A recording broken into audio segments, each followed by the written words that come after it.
Rumaragas ang pagpapala po sa ating lahat para sa ating pangaraw-araw na talata. Tayo ngayon ay nasa Genesis Kapitulo 35, versikulo 23 hanggang versikulo 29.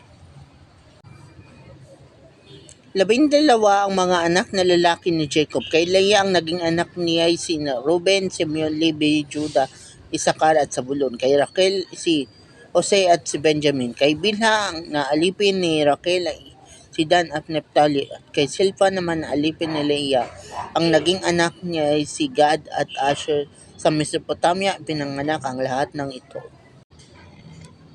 Dumalaw si Jacob sa kanyang amang si Isaac sa Mamre at tinawag din Kiryat Arba o Hebron. Dito rin tumira si Abraham. Si Isaac ay 180 taon nang mamatay at namahinga sa piling ng kanyang mga ninuno. Siya ay inilibing ni Esau at Jacob. So yun na nga po na namatay na dito si Jacob. Ang namatay po ay si Isaac.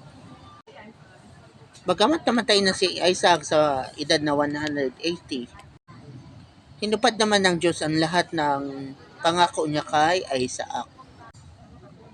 Kaya makakaasa tayo na ang Diyos kaya niyang tuparin ang kanyang mga pangako sa kanyang oras.